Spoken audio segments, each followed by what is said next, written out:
Easy simple fried chicken ಮನೇಲೇ ಮಾಡೋದಿದು. ತುಂಬ ಈಸಿಯಾಗಿರುತ್ತೆ. ಒಂದು ಬಟ್ಲಿಗೆ ಅರ್ಧ ಕೆ ಜಿ ಚಿಕನ್ನ ತೊಳೆದಾಕೋಬೇಕು. ಅದಕ್ಕೆ ಒಂದು ಮೊಟ್ಟೆನ ಒಡೆದಾಕೋಬೇಕು. ಮೊಟ್ಟೆ ಜಾಸ್ತಿ ಅನಿಸಿದ್ರೆ ನೀವು ಸ್ವಲ್ಪ ಹಾಕ್ಕೊಳ್ಳಿ. ಅದಕ್ಕೆ 2 ಟೇಬಲ್ ಸ್ಪೂನ್ ಅಚ್ಕಾರದ ಪುಡಿ ಹಾಕ್ಕೋಬೇಕು. ಅಚ್ಕಾರದ ಪುಡಿ ಹಾಕ್ಕೊಂಡು 2 ಟೇಬಲ್ ಸ್ಪೂನು ನೀವು ಯಾವ ಸ್ಪೂನಲ್ಲಿ ತೊಗೊಂಡಿರ್ತೀರೋ ಅದೇ ಸ್ಪೂನಲ್ಲಿ 2 ಟೇಬಲ್ ಸ್ಪೂನು ಕಾರ್ನ್ಫ್ಲೋರ್ ಹಾಕ್ಕೋಬೇಕು.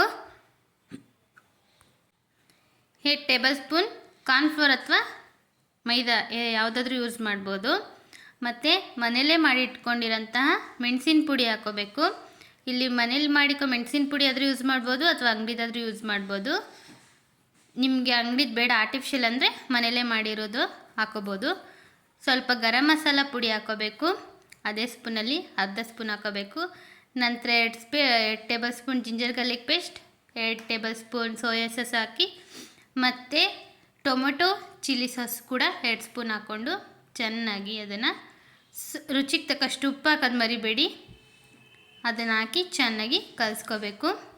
ಚೆನ್ನಾಗಿ ಕಲಿಸ್ಕೊಂಡ ನಂತರ ಅದನ್ನು 15 ಮಿನಿಟ್ಸ್ ನೀವು ಮ್ಯಾರಿನೇಟ್ ಆಗೋಕ್ಕೆ ಬಿಡಬೇಕು. ಅಥವಾ 20 ಮಿನಿಟ್ಸ್ ಆದರೂ ಓಕೆ. ಹೆಚ್ಚು ಮ್ಯಾರಿನೇಟ್ ಆದಷ್ಟು ಚಿಕನ್ ರುಚಿಯಾಗಿ ಬರುತ್ತೆ.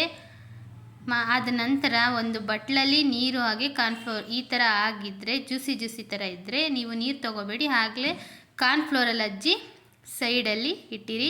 ಒಂದು ಬಾಣಲಿಗೆ ಎಣ್ಣೆ ಕಾಯಕ್ಕೆ ಇಟ್ಟಿರಿ. ನಂತರ ಅದನ್ನು ಈ ಥರ ಮಾಡ್ಕೋಬೇಕು.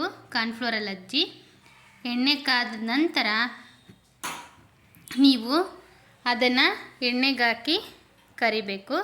ಮೀಡಿಯಮ್ ಫ್ಲೇಮಲ್ಲಿ ಇಡಬೇಕು. ಎಣ್ಣೆನ ಕರಿಬೇಕಾದ್ರೆ ಎಣ್ಣೆ ಕಾದಿದೆ ಅಂದರೆ ಈ ಥರ ನೊರೆ ಬರುತ್ತೆ. ಈ ಥರ ಫ್ರೈ ಮಾಡ್ಕೋಬೇಕು. ನೋಡ್ತಾ ಇದ್ದೀರಲ್ಲ, ಈ ಥರ ಫ್ರೈ ಮಾಡ್ಕೋಬೇಕು. ಇದು ಫ್ರೈ ಮಾಡ್ಕೊಂಡ ನಂತರ ಅದು ಆ ಥರ ಎಣ್ಣೆ ಫುಲ್ಲು ಒಂಥರ ಕಲರ್ ಬರುತ್ತೆ ಮತ್ತು ಅದು ನೊರೆ ಥರ ಬರುತ್ತೆ. ಆವಾಗ ಅದು ಫ್ರೈ ಆಗಿದೆ ಅಂತ. ಫುಲ್ಲು ಫ್ರೈ ಆದ ನಂತರ ನೀವು ಅದನ್ನು ಟಿಶ್ಯೂ ಪೇಪರ್ ಅಥವಾ ನ್ಯೂಸ್ ಪೇಪರ್ ಏನಾದರೂ ರೆಡಿ ಮಾಡಿ ಇಟ್ಕೊಳ್ಳಿ. ಈ ಥರ ಆಗಿದ್ದರೆ ಅದು ಫುಲ್ಲು ಚಿಕನ್ ಫ್ರೈ ಆಗಿದೆ ಅಂತ ಅರ್ಥ. ಈ ಥರ ನೋಡೋಕ್ಕಿರಬೇಕದು. ಆವಾಗ ತುಂಬ ಬೆಂದಿದೆ ಅಂತ ಚಿಕನ್ನು ಚೆನ್ನಾಗಿರುತ್ತೆ ಟೇಸ್ಟಿಯಾಗಿ. ಲಾಸ್ಟಲ್ಲಿ ನಿಮಗೆ ಯಾವ ಥರ ಇರಬೇಕಂದ್ರೆ ಲಾಸ್ಟಲ್ಲಿ ಈ ಥರ ಇರಬೇಕು. ಆವಾಗ ಚಿಕನ್ನು ಈಸಿ ಸಿಂಪಲ್ ಚಿಕನ್ ರೆಡಿಯಾಗಿರುತ್ತೆ. ಸವಿಯಲು